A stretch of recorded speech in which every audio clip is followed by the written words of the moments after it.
Hello, it's Roger Royce, 10,000 Startups, September 24, 2024. And I'd like to tell you about artificial intelligence and California law.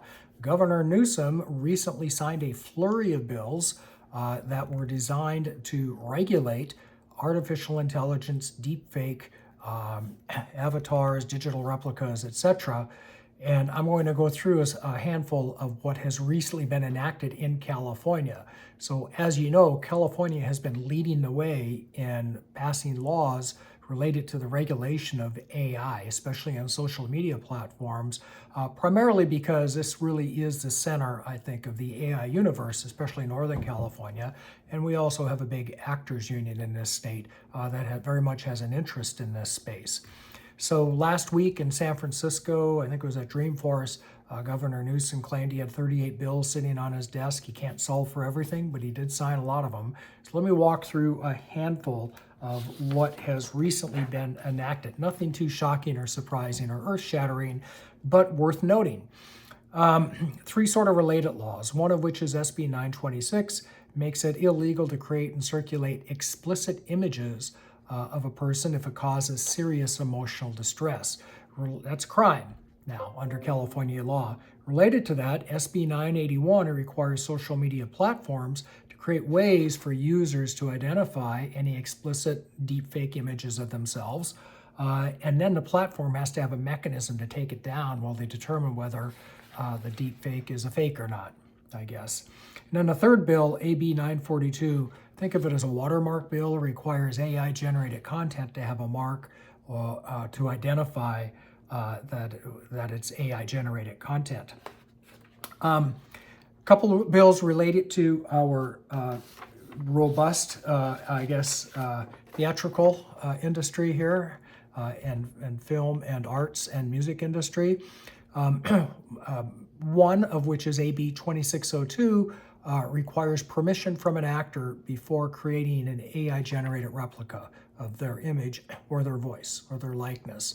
Another one related to that, AB 1836, it prohibits studios from creating digital replicas of deceased performers unless you get consent from the estate, and that's required for 70 years. So it's a long-lasting provision. Those bills were lobbied by our SAG-AFTRA, the union that protects actors.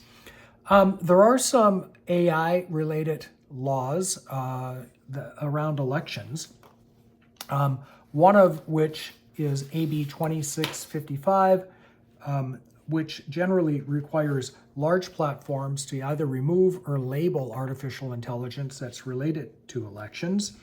AB 2839 basically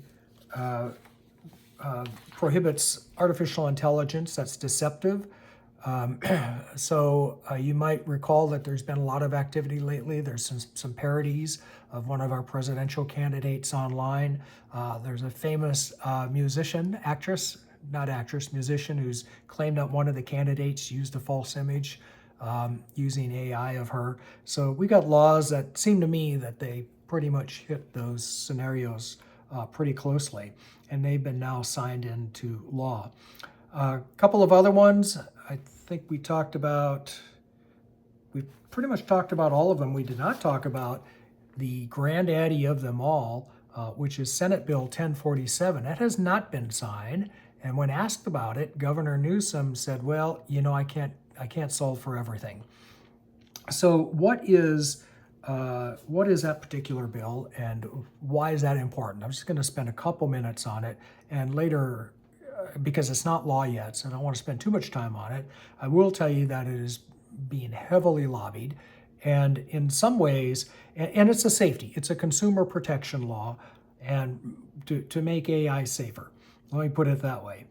Now, at a high level, it would require developers of AI models to have an emergency shutdown mechanism to be able to record their potential harms and take reasonable care that these AI models don't cause any financial or even physical harm to people. And in fact, they'd also have to hire auditors to ensure compliance with the safety requirements and turn those records over to the Attorney General on request. So it's a pretty wide-ranging bill. You can imagine that groups are lined up on both sides of this. The AI industry is claiming that, sort of like the crypto legislation in New York, it would just chase the industry out of California. And it is a big, important industry in Northern California. Consumer groups, they probably don't like it enough. They think it's not strong enough because there's been so many amendments from when it was first introduced. Now, I honestly think that the federal government is going to step in and regulate this at some point, and probably fairly soon, and I expect that there may be some preemption. So who knows? The governor could just punt on this one. So we'll see what happens. We'll keep you updated as we go along. Again, this is Roger Royce with the 10,000 Startups Podcast. Thanks for tuning in. Make sure that you subscribe if you want to hear more about legislation in California.